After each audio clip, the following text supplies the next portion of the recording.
Montmartre, novembre 1920. Il est à peine midi. Henri Desgranges, directeur du journal L'Auto, a décidé d'enfoncer son rival, Pierre Giffard, créateur du vélo quotidien de sport. Quittant son administrateur, Victor Godet, futur père de Jacques Godet, directeur du journal L'Équipe, Desgranges emmène déjeuner son collaborateur Géo Lefebvre. Il faut trouver une course qui enfonce Giffard, ressasse Desgranges. Giffard était aussi créateur de courses, dont le Bordeaux-Paris, car, eh oui, il y avait déjà de grandes courses en cette fin 1902. Tout à coup, Géo Lefebvre a une idée. Meilleur que l'aller-retour Paris-Brest, meilleur que Marseille-Paris. Le Tour de France, répète Desgranges incrédule. Mais oui, patron. Pourquoi pas le Tour de France ?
Juillet 1903, 15h.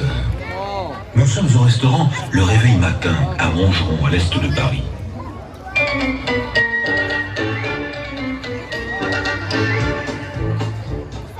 Dans un quart d'heure, commence la plus grande épreuve cycliste du monde entier. Ainsi l'a annoncé le journal L'Auto à grand renfort de trompettes.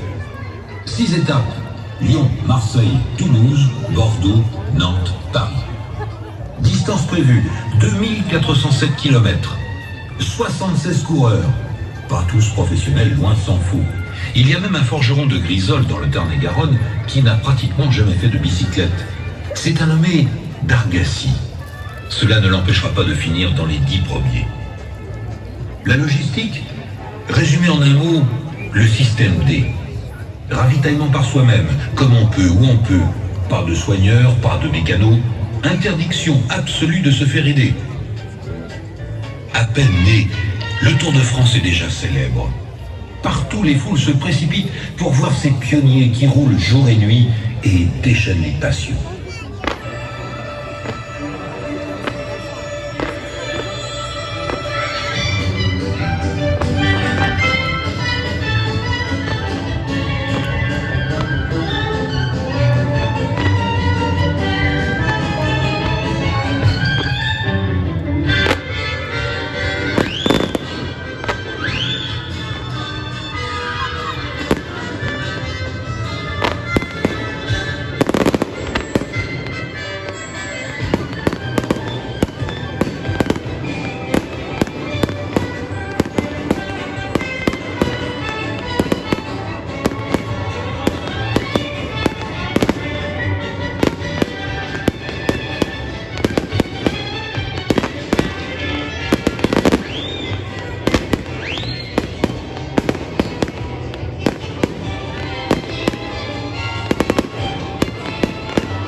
France 1904 fut inchangé.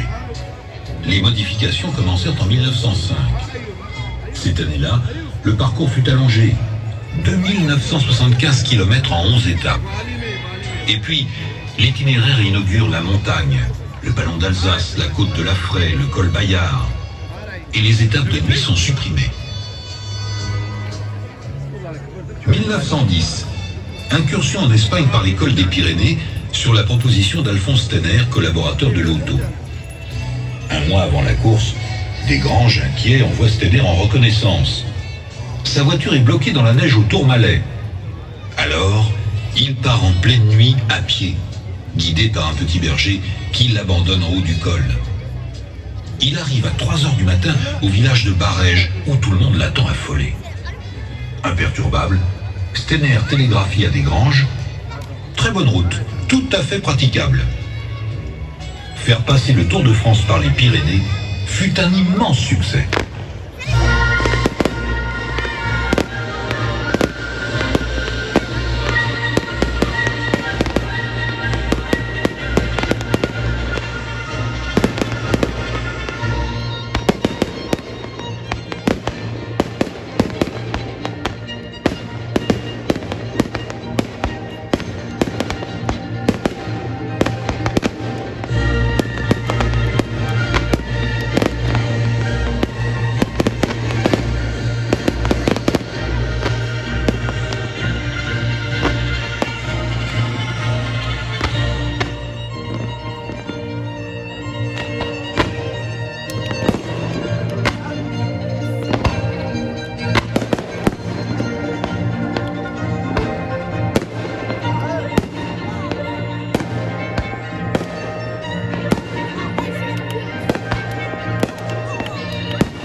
Imaginons ce même Tourmalet, 80 ans plus tard.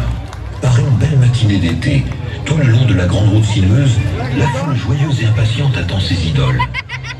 Les plus prévoyants ont installé des chaises pliantes, des parasols. Les enfants courent de chaque côté des talus, coiffés de casquettes multicolores. On suit fébrilement au transistor la position des coureurs. Soudain, des cris, un tumulte de moteurs, la caravane avec son déluge de musique et d'annonces s'approche. On se précipite. Les voilà!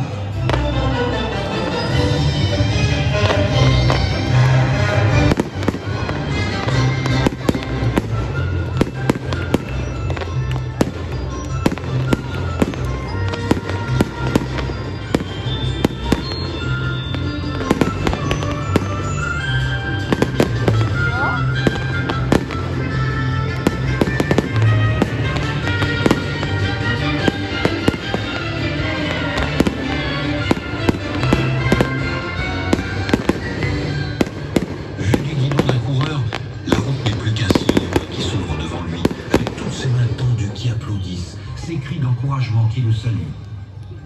La foule est restée des heures à attendre pour voir les grands champions. Il ne restera que l'instantané flou d'un visage qui passe rapidement, l'éblouissement d'une vision admirative.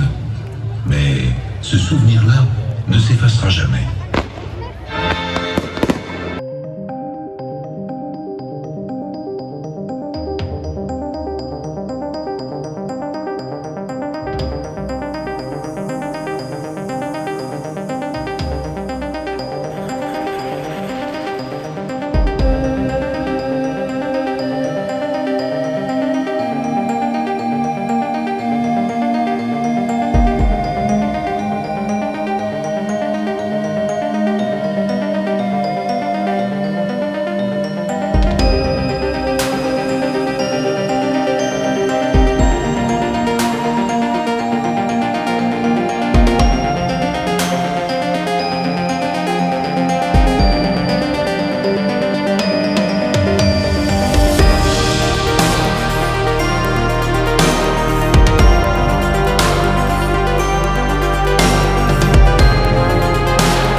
prouesses accomplies tout au long du Tour furent incroyables.